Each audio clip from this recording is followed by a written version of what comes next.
Welcome to Gaining Vision. I'm Melanie. Thanks so much for clicking. To my returning family of visionaries, thank you for your continuous love and support. If you're new to the channel, welcome. Please feel at home. Have you had an opportunity to subscribe to the channel yet? If not, take a second, hit subscribe, and please don't forget to like and share. We all know that when election time comes around, the stories start to fly. People are looking for the dirt, the skeletons in the closet to bring out to discredit their opponents. And a lot of it is entertaining, but also all fake. Anybody will try anything to make somebody look bad in an election year. And of course, it's starting across the globe, in the United States and definitely here in South Africa. Recently, we heard about the EFF being accused by AfriForum. And this was where it was the POP, the proof of payment, was being a fake forgery. And they claimed that the EFF leadership was doing something that was wrong. They wanted to discredit the EFF to be doing things that were illegal. And of course, people started to talk, even members of the EFF. They were talking that leadership should be accountable, on and on and on. And AfriForum is good at discrediting the EFF, always. Of course, everybody runs to Twitter or X and other social media platforms and share their thoughts about how EFF has done this and how Julius Malema has done that, all of these accusations going around. And of course, the leadership handled it cool, calm, and collective because they know what AfriForum is up to. Take a listen to the Treasurer General and what she had to say on it. Forum and also the allegations of like the proof of payment. Just talk to us about that. What is the EFF stand and what's going on there? Because we've received a statement also from Standard Bank saying that they're saying that those statements are actually authentic. No, AfriForum is a racist organization. And it's just showing its true colors. I mean, you can't say anything about it. They say the money we've received, so they don't have an issue with the money, which is what the court order says. The court order says pay the cost, legal costs.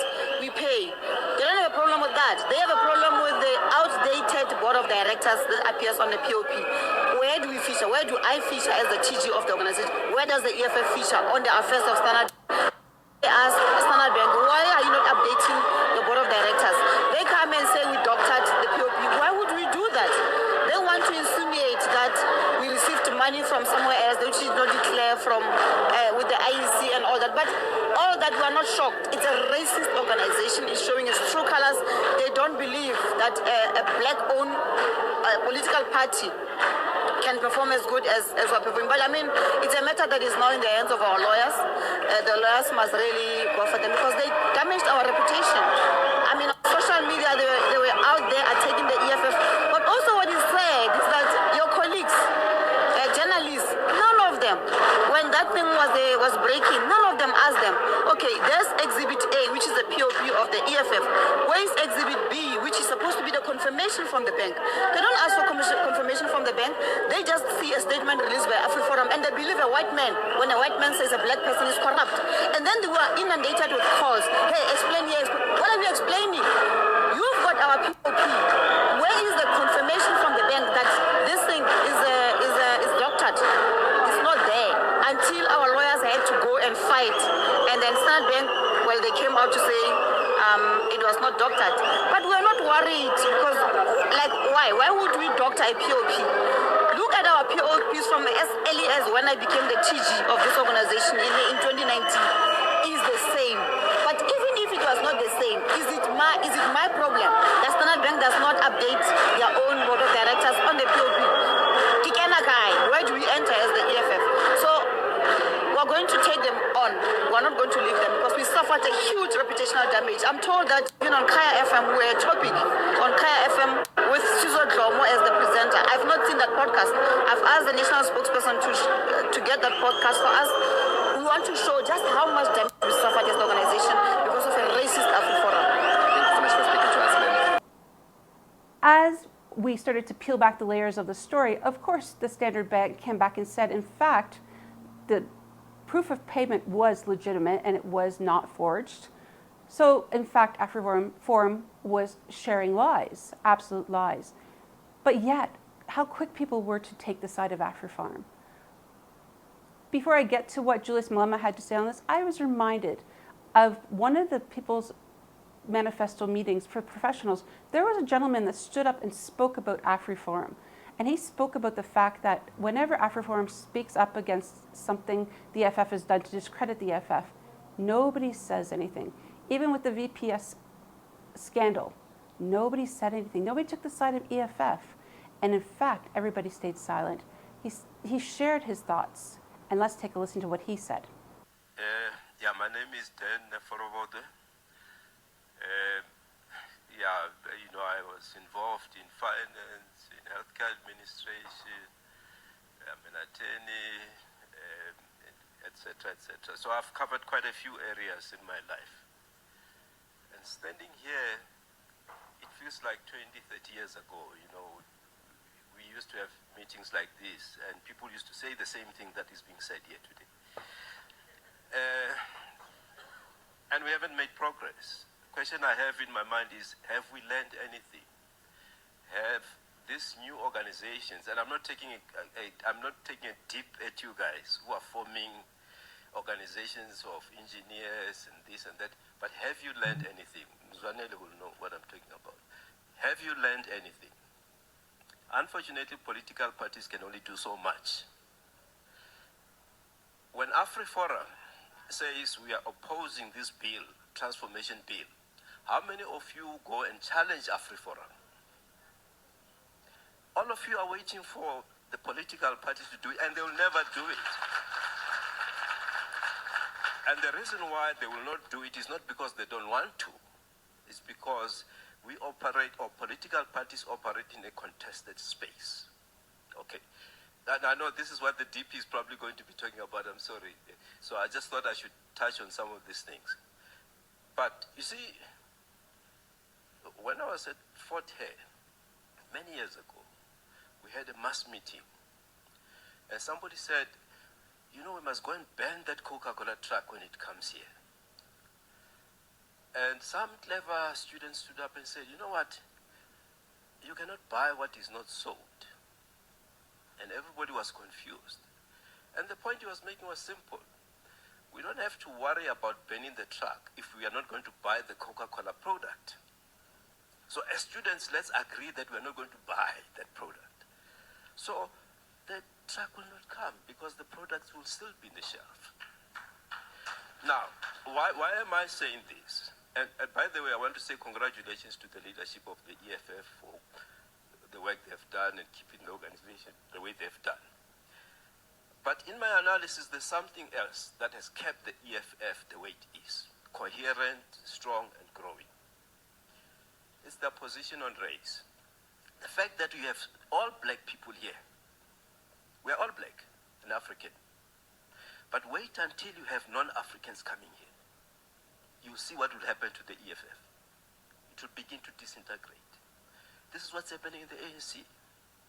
Now, why am I saying that? I'm saying this because this is what is happening in South Africa. The reason why the state is being broken into pieces and you don't have transformation is because if we have transformation of the economy and we have money, then we can control politics. And for us not to control politics, you frustrate economic transformation.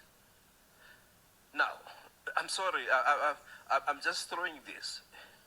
Now, by the way, anyway, very quickly on the points that I wanted to make. By the way, I don't think NHI can work. I don't think so. We can have any discussion some other day. I don't think it can work.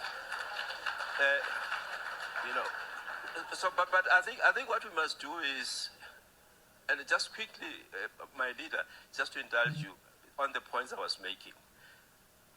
When the EFF leadership was being attacked on VBS, how many of us stood up?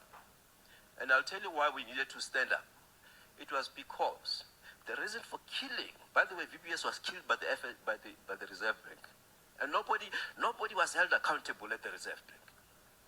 And we're happy to keep quiet. But they were killing it because they want to kill the idea of banks that compete with this. Anyway, so very quickly, I think as a suggestion on the land question, I'm going to the land question now. We need to We have agreed on expropriation without compensation, but we must work on the logistics on how to implement it. Some of us have got ideas on how that should be done. The rest we'll talk some other time. Thank you very much. Obviously, this man knew what he was talking about. He was educated. He shared his perspective. And many people spoke up about this afterwards because it's true, it's happening. It's not the first time this has happened. AfriForum has tried many times to discredit the AFF. And of course, Julius Malema was in Kenya when all of this was taking place. But he did speak up again about this at many of the rallies and trainings for the volunteers of the EFF. And he had some really clear messaging to say. So let's take a listen to what he had to say. So when you see a proof of payment of the EFF to AfriForum being distorted and they say it's a fake proof of payment, to a point where Standard Bank had to come and apologize to the EFF and say this is an authentic proof of payment. They are not fighting the proof of payment. They want something to get back at us because we did not and we do not support Springbok. So they say, what can we do to these animals, man? They're a problem.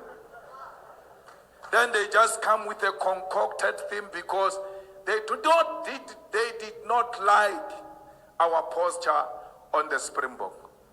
So they had to now find something to discredit us because they will never like us. Because we do not embrace anything that represents mediocrity and white supremacy. It's important for us all to realize that no matter what is coming up in the media, on social media, or out of people's mouths regarding another political party, we have to consider the source. Where is this coming from?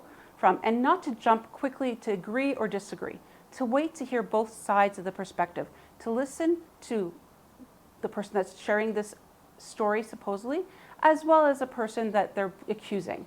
Without listening to both sides, you can't make an educated, informed decision or opinion. Now, you're going to see a lot of this happening during the election year across the globe because political parties are trying to discredit other political parties in the eyes of the voters. So I encourage voters, whether you're in South Africa or the States or anywhere else having an election this year, to make sure before you make any final decisions, you have all of the pieces of information before you make your educated decision.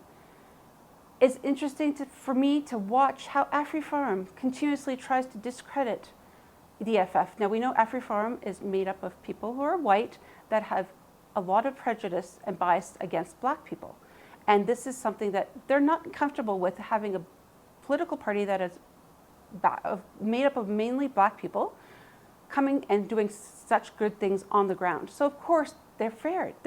They want to discredit. And this is what's happening in this example. So again, always remember, don't always believe what you see or hear. I'd love to hear your perspective on this scandal, the first of many I'm sure that's going to come the EFF's way. And drop your comments below and let's have a conversation. Please also don't forget to hit the notification button, like and share. And until next time, we'll see you later. Bye.